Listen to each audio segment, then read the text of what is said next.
Now, do you flinch every time you open your electric bill? Imagine the city's electric bill. What do you think it costs to keep the streetlights on? A few cities are saving money by turning them off. Santa Rosa, California is one of the cities. They turn off the lights from midnight to 5:30 a.m. That could save them $400,000. Some people actually like this idea. Would it work here in Los Angeles? If the city could save millions of dollars, would you turn off the lights? Our contributors tonight, nationally syndicated columnist Amy Alkon, and the editor of Turner's Two Cents, Cameron Turner. Cameron, I'm going to start with you. Personally, I think this is a horrible idea. I think in this city, crime would increase dramatically. What do you think? Should they turn out the lights?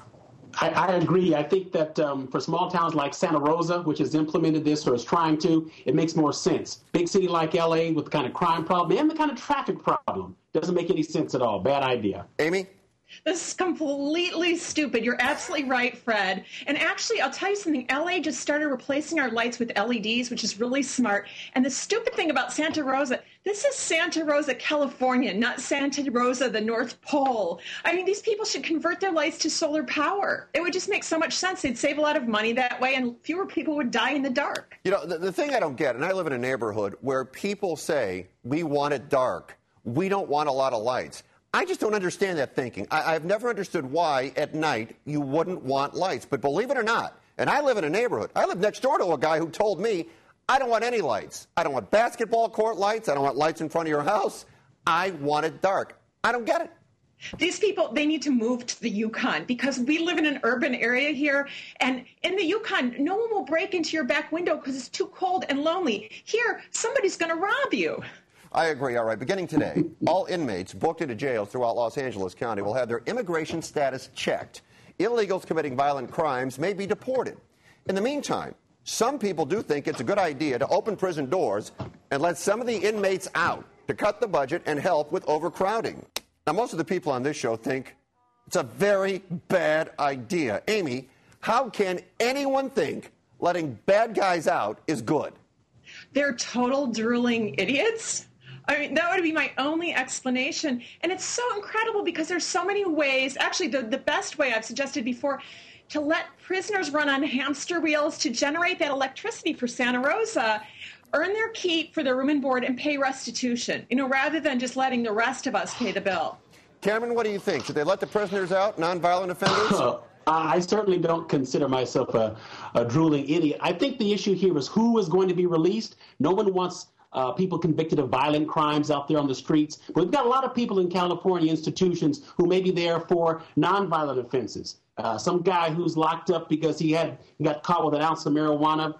I'm not going to feel threatened if he's out there. Somebody who was, I think, wrongfully convicted under the three strikes law because he got caught shoplifting, he's not going to endanger public safety. Wait a minute. Wait, Cameron, wait a minute. Somebody who was unlawfully convicted under the three strikes? I didn't say unlawfully. I said wrongfully. Wrongfully? How are you going to be wrongfully convicted under three strikes?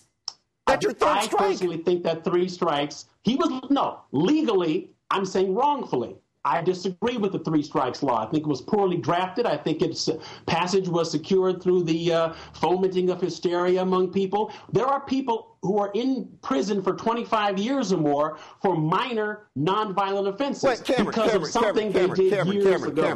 wait a second here. If you've committed a crime and you're convicted, and you go back and you commit another one and you're convicted, right, and you go back and you committed another one and you're convicted, I got to tell you something. You got a problem. You should go to jail. That's three times. But Fred, there's crime and there's crime. If you've got two strikes, say your first strike is for armed robbery. Say your second strike is for auto theft. Your third strike comes 10, 12 years later because you shoplifted a pack of cigarettes or a carton of cigarettes. Cameron, you're a thief. You don't send a guy to prison for 25 years for shoplifting cigarettes. That's not just, and it's a waste of money. That man is not a threat to public safety. What? And I will not feel threatened if he's quote-unquote released early. I think three strikes needs to be reevaluated. I think that's part of what should come with this prison reform is a reexamination of sentencing. And I think that will go a long way to reducing the overcrowding, easing our budget issues, and also getting us into a situation where we can be more confident about public safety. Amy, I'll give you the last word here. You have anything? Yeah, I think Cameron would feel a whole lot differently if he owned a 7-Eleven. And basically, I'm just so amazed by the naivete that people just have these little lines. They'll never be violent if they robbed a liquor store once. They're not going to hold you up and knock you over the head with a gun. It's just ludicrous. Amy, if you commit a violent crime, yes. Look, when 3 strikes got passed, it got passed because Californians wanted to keep violent criminals off the streets, not because we wanted to keep shoplifters in prison for 25 years. That's not even what we were voting for. All right, let's move on here. Let's move on. This next item is something people are very passionate about. Maybe you are. Riding your bike. It's a big deal. If you ride your bike, you want bike paths, a safety zone that provides a safe haven. Now, there's one of the newest bike lanes that connects the Valencia and Saugus neighborhoods and has a buffer between lane and car traffic. Riders love this. Drivers hate this. As it is, traffic congestion is a nightmare. They don't think parts of streets and roads should be used to allow people to ride their bikes. Now, personally, I've had friends who have been hit by cars while riding their bikes. So, Cameron, what's more important here on our streets, cars or bikes? I think cars have to be the first priority. If in that particular situation you've got a nightmarish traffic, and if you don't have a whole lot of people using those bike lanes, then you need to think about how to make the commute for drivers easier. Where I live in Monrovia, we've got lots of bike lanes, but the traffic is pretty light, and there's a fair number of cyclists. But it sounds like in that community, bike lanes are probably not the best idea. Amy, thoughts? I'm sorry. Who are all these princesses? I live in Los Angeles. It can take me 2 hours to go 10 miles. I saw this video. Santa Rosa, there's tumbleweed there. A car passes, every 5 minutes? I mean, they need to share the road. It isn't cars get priority. We all need to share the road. And if these people can't drive, if they want their own roads, they should buy an island. I mean, this is just amazing to me. My minivan won't fit, like one of the ladies said. She should then, drive a small car, a station wagon. See, I just think, and I don't ride a bike, obviously, and I grew up at a time on a very small street in Michigan where it was safe. Well, I am always concerned when I see people driving on riding their bikes on very busy streets. I just think that is a prescription for disaster. This is either an incredible scientific discovery or it opens a can of ethical, legal, and moral issues. Scientists have produced monkeys with genetic material from 2 mothers. They replaced most of the genes in the eggs of one monkey with genes from another. Then they fertilized the eggs with sperm, transferred the resulting embryos into animals' wombs, and produced 4 healthy offspring. They think this can apply to humans and think it would help women who have disorders caused by defects in a form of DNA. Bottom line, genetically, there would be 2 mothers and 1 father. Amy, is this crossing the line? I think that we shouldn't stifle science. We should let science proceed. Wait a minute. Did you say 50 years off? Well, I don't know. Maybe I'm wrong. Maybe it's 20 years off. But that we would be able to create humans. I mean, you have to first test on animals and see that that's working. You're not creating a 2-headed monkey and all this stuff. So this is, I think, a very far-fetched thing. And, of course, there are going to be legal issues.